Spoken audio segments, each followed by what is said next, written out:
ایسے افراد جو قوانین کا احترام نہیں کرتے، چوری ڈکیتی کی وارداتیں کرتے ہیں، ان پر کڑی نظر رکھی جا رہی ہے۔ جیسے آپ اس ویڈیو میں دیکھ رہے ہیں کہ مختلف افراد تالے توڑ کر مختلف لاکرز کو مختلف آفس میں سے نکال کر لے کر جا رہے ہیں۔ سیکیورٹی اداروں نے سی سی ٹی وی کیمروں کے ذریعے فوری طور پر ان افراد کو مانیٹر کیا اور ان کے خلاف فوری ایکشن نظر آتا ہے۔ یہی وہ وجہ ہے کہ سعودی عرب میں امن و امان دنیا کے بہترین ممالک کی نسبت بہت بہتر ہے اور سعودی عرب میں عوام چین کی زندگی گزار رہے ہیں۔ سعودی سیکیورٹی نے کہا کہ وہ تمام سعودی شہری اور غیر ملکی افراد جو کسی بھی جگہ پر جرم ہوتا دیکھیں، کسی بھی بارے میں انہیں اطلاع ہوں، لازمی طور پر 999 پر رابطہ کریں۔ سیکیورٹی ادارے ایسے افراد کے خلاف کارروائی کے لیے 24 گھنٹے تیار ہیں۔ سیکیورٹی اہلکاروں نے مزید بتایا کہ ریاض میں 3 افراد جو گرفتار ہوئے ہیں، یہ گھروں میں زبردستی داخل ہو کر گھر کی تلاشی لیتے تھے اور سیکیورٹی کے اہلکار خود کو ظاہر کرتے تھے۔ مزید اطلاعات کے مطابق تبوک کے علاقے میں بھی کچھ افراد کو گرفتار کیا ہے جو کہ مختلف طرح کی سرگرمیوں میں ملوث تھے۔ ان کی عمریں 30 سے 40 سال کے قریب بتائی جاتی ہیں۔ سعودی عرب میں مختلف طرح کے گروہ جو چوری، لوٹ مار اور خود کو قانون نافذ کرنے والے ادارے یعنی پولیس کے اہلکار ظاہر کر کے غیر ملکی افراد کو ڈراتے دھمکاتے ہیں، انہیں کسی صورت میں نہیں بخشا جائے گا۔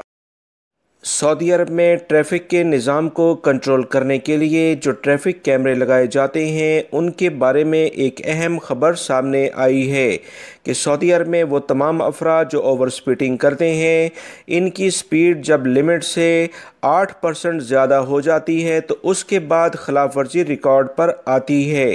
جو بھی ساحر کیمرے یا ٹریفک کے جو آٹومیٹک سسٹم والے کیمرے ہیں، وہ 8% زیادہ سپیڈ ہونے پر ریکارڈ کرتے ہیں کہ اس شخص کو اب جرمانہ کیا جائے، لہٰذا وہ تمام افراد جو کہ اکثر سپیڈو میٹر کے لحاظ سے گاڑی چلاتے ہیں، احتیاط کریں۔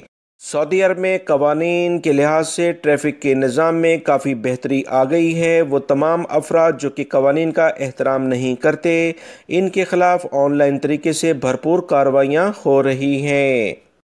سعودی وزارت ٹرانسپورٹ نے ریاض کے کنگ خالد انٹرنیشنل ایئرپورٹ پر وبائی مرض کرونا کی ویکسین کے اقدامات کے سلسلے میں اہم سہولیات کا افتتاح کر دیا ہے۔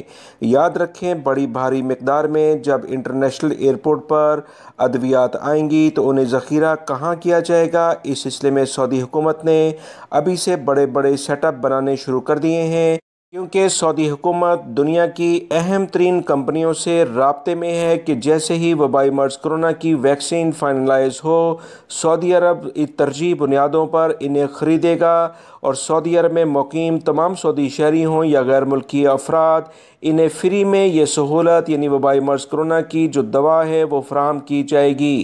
انسانیت کی بنیاد پر یہ سہولت دینے کے لیے بڑے بڑے ریفریجریٹر سینٹرز، مختلف جو سیٹ اپ ہے، اس کا افتتاح کنگ خالد انٹرنیشنل ایئرپورٹ پر سعودی وزارت ٹرانسپورٹ نے باقاعدہ منظوری کے بعد کر دیا ہے۔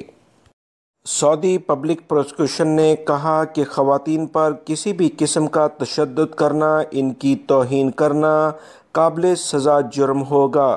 قوانین کے مطابق بد زبانی اور تشدد سے تحفظ فراہم کرنے کے لیے خواتین کے لیے ایک بل پاس کر دیا گیا ہے اور قوانین میں ان کی ضمانتیں مقرر کر دی گئی ہیں۔